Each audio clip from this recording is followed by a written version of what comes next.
apalagi terhadap kelompok lansia. Saya harus katakan bahwa lansia ini sangat beresiko. Sekali lagi, sangat beresiko. Saya sedih teman-teman dekat saya, tetangga saya, orang yang saya kenal, yang mereka betul patuh dengan protokol, tapi mereka kena juga.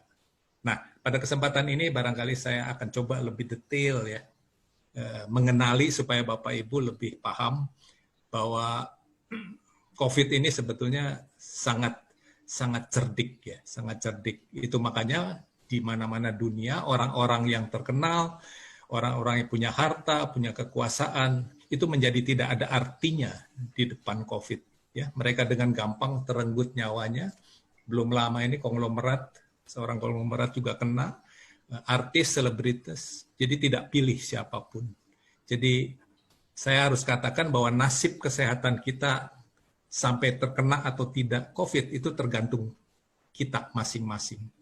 Tidak ditentukan oleh seberapa ketat pemerintah, seberapa baik layanan kesehatan, tapi kalau kita kurang waspada, ya saya katakan waspada bukan takut ya.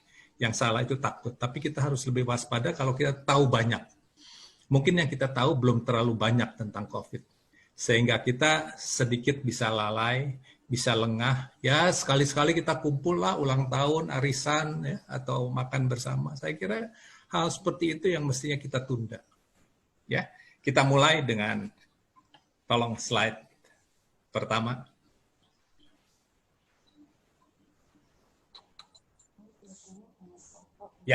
Ya, ini judul yang saya usulkan, Kiat Lansia Meredam Ancaman COVID-19.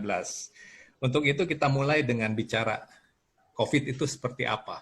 Ya, jadi yang barangkali Bapak Ibu Saudara belum sepenuhnya pahami atau ketahui adalah bahwa virus ini bukan saja droplet. Jadi pada awalnya dulu dikatakan penularan virus ini dengan droplet, artinya percikan ludah. Percikan liur itu paling jauh 2 meter. Jadi kalau kita tidak pakai masker, kita ngobrol sama orang yang positif membawa virus 2 meter, kita kena. Itu dulu. Belakangan dan WHO baru 1 bulan lalu mengakui bahwa ternyata kalau kita lihat di gambar, ya, kalau hanya droplet, ya, itu cuma memang 1,5 meter kita bernafas. Ini gambar orang yang dia ada virus di mulutnya, di hidungnya. Dia bernafas saja, itu 1,5 meter virus itu akan jatuh dengan gaya beratnya jatuh ke lantai. 1,5 meter. Ya. Kalau dia bersin, ya, itu bisa sampai lebih 6 meter. Kalau dia tidak pakai masker. Ya. Dia batuk, itu bisa 2 meter. Ya. Jadi artinya apa? Orang yang tidak pakai masker dan dia membawa virus, di sekitar dia, lantainya itu, lantai di sekitar orang tidak pakai masker dan dia positif membawa virus, itu 1,5 meter dari dia, lantainya penuh dengan COVID.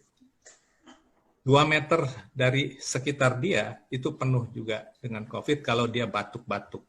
Atau dia bersin, itu sejauh radius 6 meter, itu lantai penuh.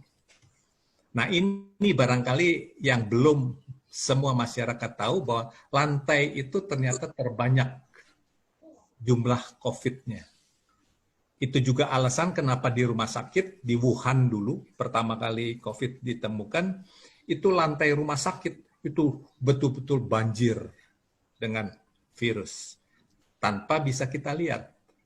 Jadi orang yang menginjakan kaki di sekitar rumah sakit, atau di sekitar orang yang tidak pakai masker, dan kita tahu sekarang di luar rumah itu kan banyak orang-orang yang kita tidak tahu dia bawa virus atau tidak, tapi kalau dia nafas saja, itu virusnya udah menyebar sekitar 1,5 meter dia. Kalau kita di terminal, di stasiun, atau di mall, kita berdekatan dengan orang yang tidak pakai masker dan dia positif membawa virusnya, 1,5 meter dari dia kita akan terpapar, kita akan tertular. Jadi begitu bahayanya orang tidak pakai masker kalau dia ternyata membawa virus COVID. Nah, yang lebih menakutkan bukan saja droplet, tetapi yang disebut aerosols. Ya, kita lihat aerosols.